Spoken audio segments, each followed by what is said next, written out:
आज की कहानी है साली साहिबा भाग एक। इस कहानी के लेखक हैं संतोष भट्ट सोनू जी। चलिए कहानी को शुरू करते हैं। घर में काम करते करते ही सारिका अपनी दीदी नैना से बातें कर रही थी। दीदी मैं कह रही हूँ कि मुझे नहीं जाना हॉस्पिटल, कल चले जाऊंगी, आज रहने दो। सारिका ने कहा, पागल है तू, परसों भी अचानक ऐसे ही चक्कर खाकर गिर गई थी। उस दिन डॉक्टर के पास गई तो ठीक से चेक कराकर नहीं आई, फालतू की दवाई खाकर आ गई। घर नैना बोली, अब मैं ठीक हूँ, कल जीजू आ जाएंगे तो उनके साथ चली जाऊंगी। उन्हें पता है हॉस्पिटल के बारे में, हम दोनों एक जैसे हैं, हमें कुछ नहीं पता लगेगा कि कहाँ क्या होना है। सारिका ने कहा, नैना और विजय दोनों की शादी को अभी 4 साल हुए थे।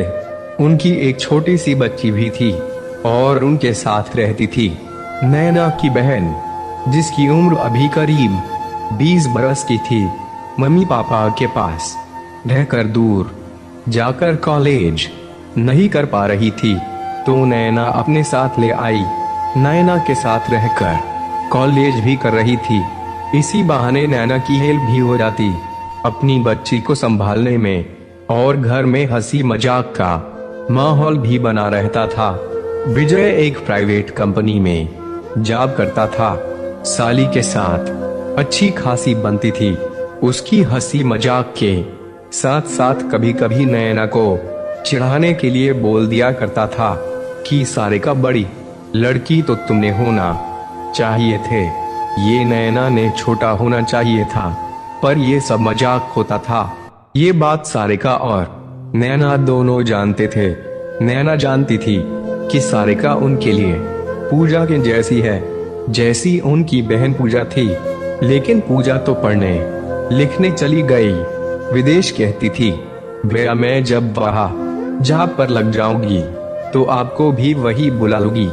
इस बात पर विजय हंसकर कहता था, तो जाकर सेटल तो हो जा, मैं खुद आ जाऊंगा।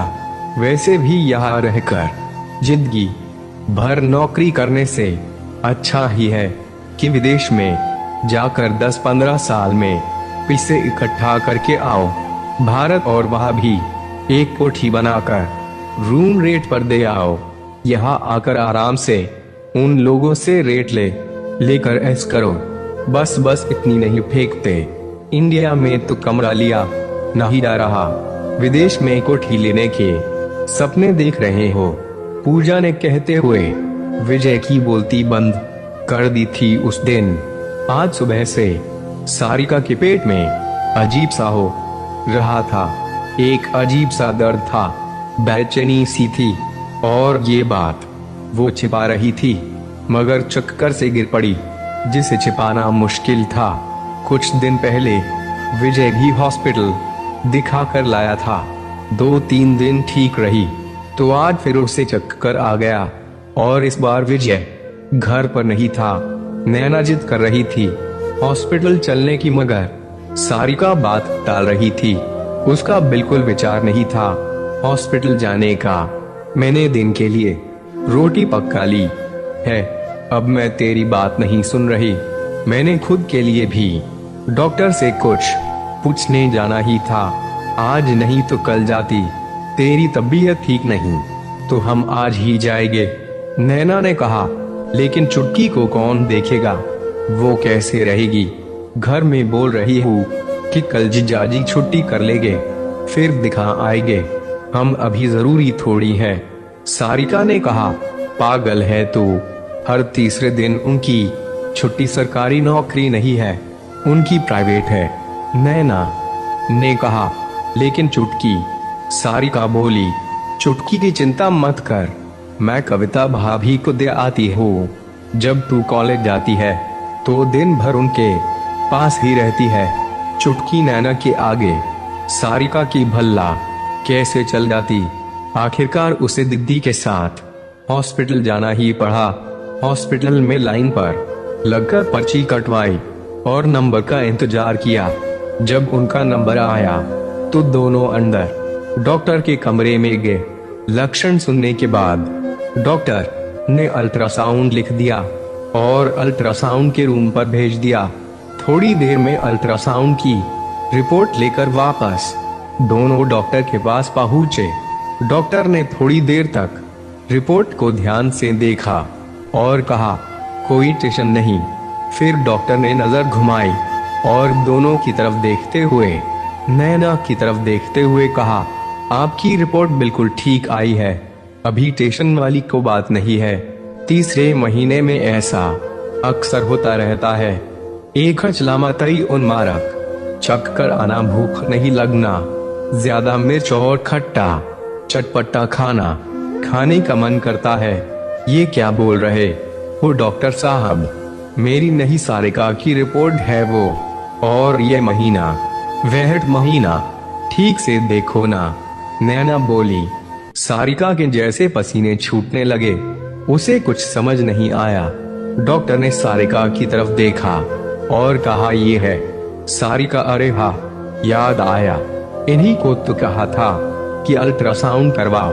क्या है ना, ज्यादा पेशेंट हो जाते हैं तो कंफ्यूज हो जाता हूँ।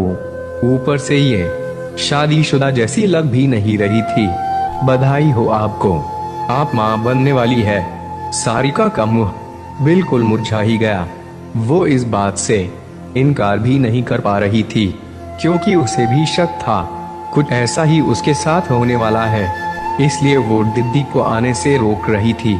लेकिन अब करे तो करे क्या, ये कैसे हो सकता है, पागल हो क्या?